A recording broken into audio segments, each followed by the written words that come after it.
Okay, before I start off, I want to let you guys know that I have nothing against Christian radio. You know, I like it, you know, I'm not as much as the next guy, but I enjoy it. That being said, I noticed that it has a very big problem, and that problem is, it can get really scary really fast. Now, you might be thinking, yo Wes, how could Christian radio be scary? I mean, seriously, it's just a bunch of old people singing hymns and telling you Bible verses. I mean, how scary can it get?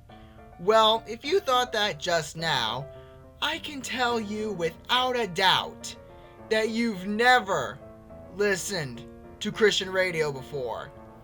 Though you would be right about one thing. Christian radio is not scary during the day. But during the night, oh boy. Let me just say that if you listen to Christian radio at night, then you're going to have a bad time. First, let me explain. Okay, let me just start a scenario. Okay. It's 11 o'clock at night. You're relaxing in your nice, comfortable bed, listening to It Is Well on a local Christian radio station. You're about to go to sleep when suddenly the announcer says, we hope you've enjoyed that hymn.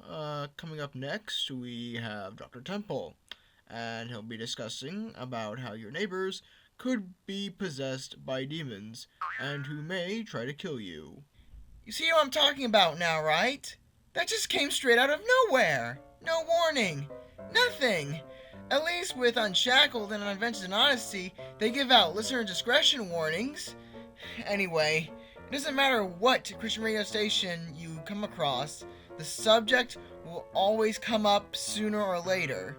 And to me, it happens to be a majority of the time I tune in. For those of you who might find it hard to understand, let me use this illustration that will probably work. Okay. You know how you go camping with your friends and like during the night you sit around a campfire and tell stories about monsters and stuff like that?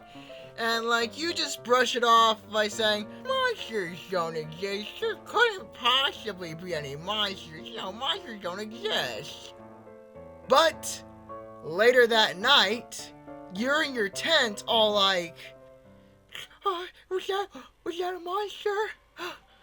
Was that, monsters aren't real. Was it a monster? What was that? What was that? Same concept here, but A, the monster is real, B, you weren't begging to hear a horror story, and C, this is a place that you weren't expecting to hear a horror story. Now, while you guys have your little flame war about the existence of devils, demons, and God himself, I'm just gonna be like right here, I'm just gonna be like a background noise, you know, don't mind me, don't let me get in front of your comment war. I'm sure you have a very specific point to make. Okay, let me continue. It wouldn't be so bad if the people talking on the subject just said that the occult is bad, don't do it. But no! They go into every single detail about it. Now, the Ouija board is a dangerous game. My cousin's nephew and his friends were playing with it, and I won't go into detail, but 20 minutes later, and that's how his best friend lost both of his kidneys and somehow found himself in the psycho ward. But wait! Yes, more! You wouldn't believe me, guys, but like, it seems like at the very end of the program, they say, oh, but I don't feel too frightened. God is way more powerful than the devil and his followers, so no need to get worried. As if it justifies them for saying dark and twisted stuff. Listen, I know stuff like the occult is a serious issue, and it has and will put people in dangerous situations. But when this subject is brought up on Christian radio, they just talk about the messed up parts, and then they talk about Jesus as if he was an afterthought. And I know, me being a Christian, I'm not supposed to be afraid of such things, because greater is he that is in me than he who is in the world, and demons tremble by the sheer mention of his name. But remember, I'm just trying to get some shut-eye. I don't want to stay awake because I don't know if that shadow over there is an evil spirit or not. Now, now that I think about it, it does explain all the messed up dreams I have. Like during breakfast, my dad will ask, so, what did you dream about? There was fire everywhere. Children were screaming. I was alone. And there was this man. But it wasn't a man. His face was covered in spikes. And blood was oozing from his eyes. And fire was coming from his fingers. And he almost came and touched me and... Okay. Who wants this scary stuff anyway? I mean, like, unless you're a truck driver driving at night and you want something to keep yourself awake, or you're just hungry for paranoia.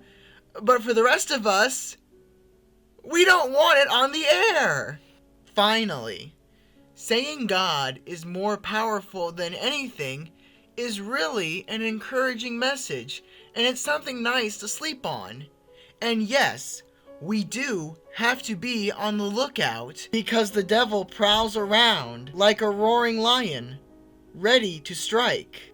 But please, please, please, please, please, don't let the devil have the spotlight. That's God's spotlight, and his alone. And if you forget that, I'm gonna go get a red Sharpie marker, walk over to God's spotlight, and write, God's spotlight, no touchy, all over it. Well, that's it for this video. If you liked this video, I'm being repetitive here, but anyway, if you liked this video, you can just click the like button right there. And if you want to subscribe to my channel, you can do that right now. I'm not stopping you. Anyway, here are some videos that I made. You know, not to brag or anything. You might just want to check those things out.